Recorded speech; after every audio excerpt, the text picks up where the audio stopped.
You are currently on hold for this Cipher Pharmaceuticals first quarter 2022 results conference call. At this time, we are assembling today's audience and plan to be underway shortly. We appreciate your patience and please remain on the line.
Good morning, ladies and gentlemen. Thank you for standing by.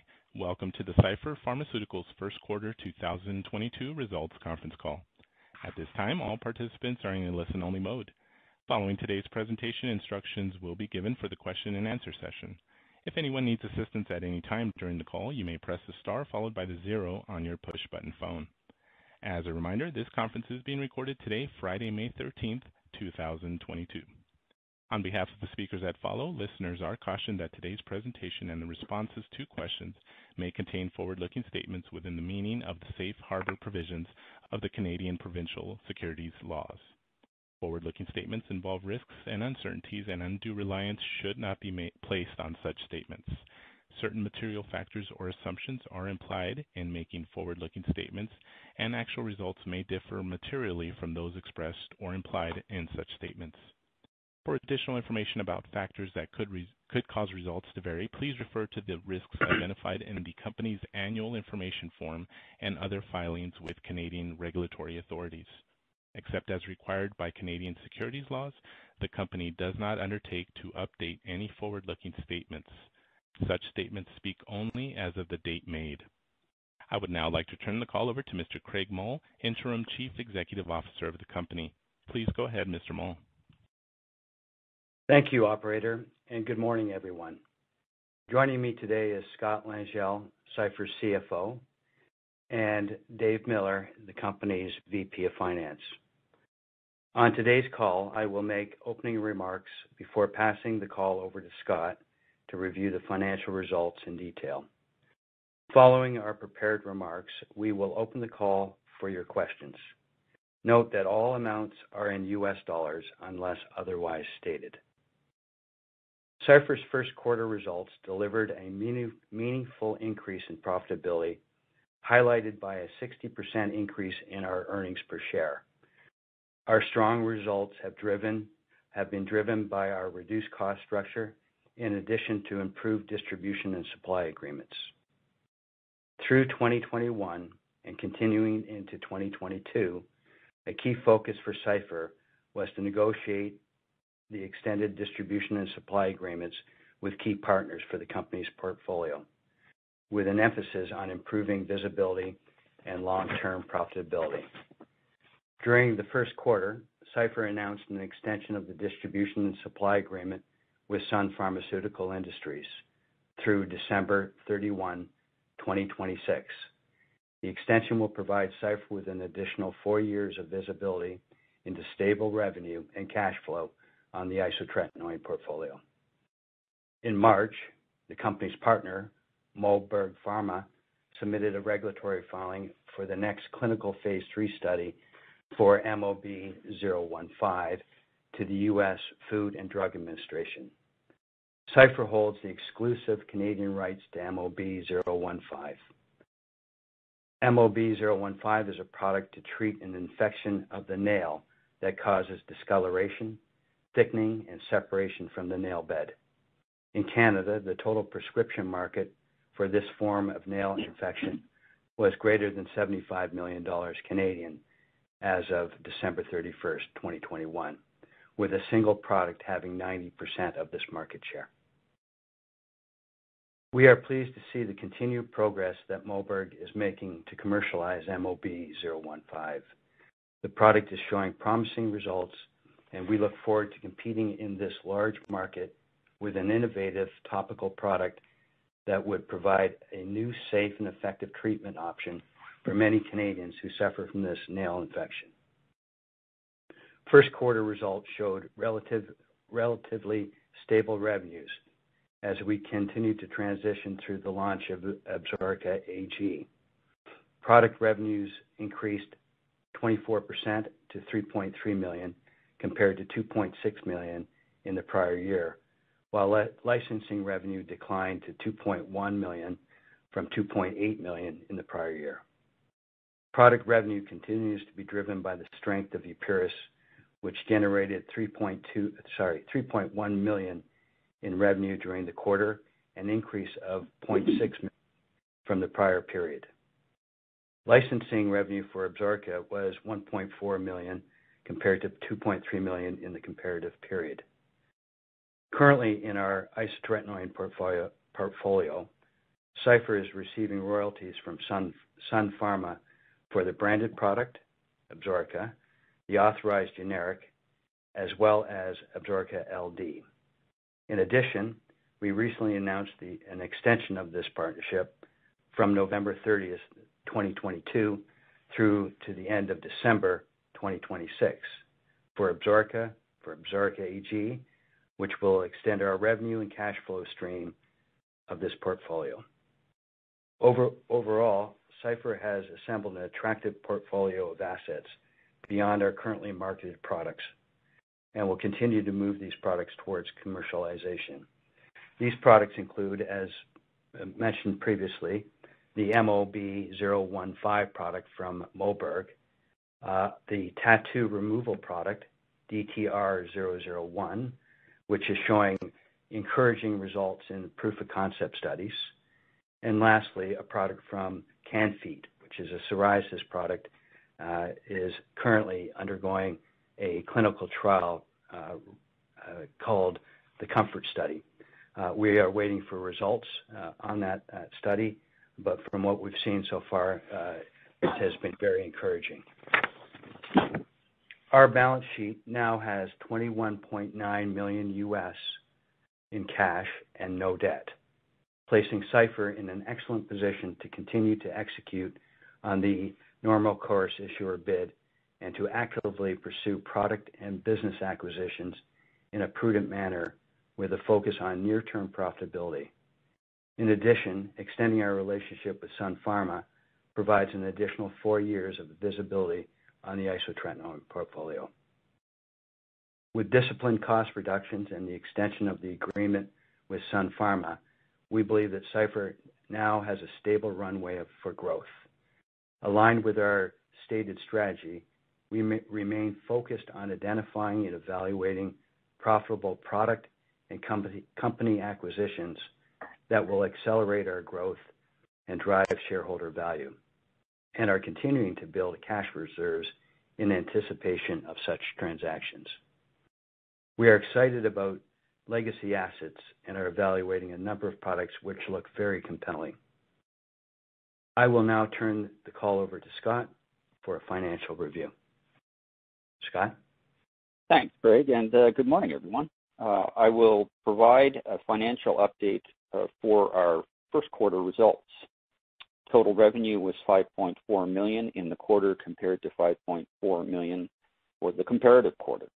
Licensing revenue was $2.1 million for the quarter compared to $2.8 million for the prior year. Licensing revenue from Absorica in the U.S. was $1.4 million compared to $2.3 million in the prior year.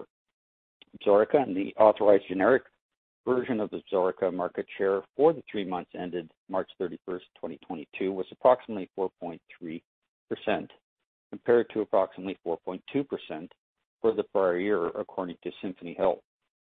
Total market share, including the authorized generic and Sun Pharma's Absorica LD, was approximately 5.2% compared to 5.4% in the prior year. Licensing revenue from extended-release tramadol product, which is Concept in the U.S. and Durela in Canada, was $0.04 million for the 3 months ended March 31st, 2022, compared to $0.11 million for the prior year. Lipofen and the authorized generic version of Lipofen was $0.7 million for the quarter compared to $0.4 million in the prior year. Product revenue increased by $0.6 million or 24% to $3.3 million for the first quarter compared to $2.7 million for the comparable period in 2021. Selling, general, and administrative expenses was $1.3 million for the first quarter, an increase of $0.1 million compared to $1.2 million for the 3 months ended March 31st, 2022. That should be compared to the $1.2 million for the 3 months ended March 31st, 2021. Total operating expenses for the first quarter were $2.3 million, a decrease of $0.9 million compared to $3.4 million in the prior year. The decrease was primarily driven by a provision of legal settlement in Q1 2021 of $1.3 million. Net income was $2.2 million or 8 cents per basic and diluted share for the quarter, compared to net income of $1.3 million or 5 cents per basic and diluted share in the comparative period. EBITDA increased 38% to $3.1 million for the first quarter compared to $2.2 million in Q1 of 2021. Adjusted EBITDA for the first quarter was $3.1 million compared to $3.6 million for the prior year. The company had $21.9 million in cash and no debt at March 31st, 2022. Cipher generated $2.1 million in cash from operating activities for the 3 months ended March 31st, 2022. With a strong balance sheet, a reduced cost structure, and additional visibility from a 4-year extension of our relationship with Sun Pharma, we are focused on identifying and evaluating the right assets to drive our growth. We'll now open up the call for questions. Operator? Thank you. If analysts would like to ask a question, please signal by pressing star 1 on your telephone keypad. If you are using a speakerphone, please make sure your mute function is turned off to allow your signal to reach our equipment. Once again, analysts, to ask a question, press star 1 on your telephone keypad, and we'll pause for a quick moment to assemble the queue.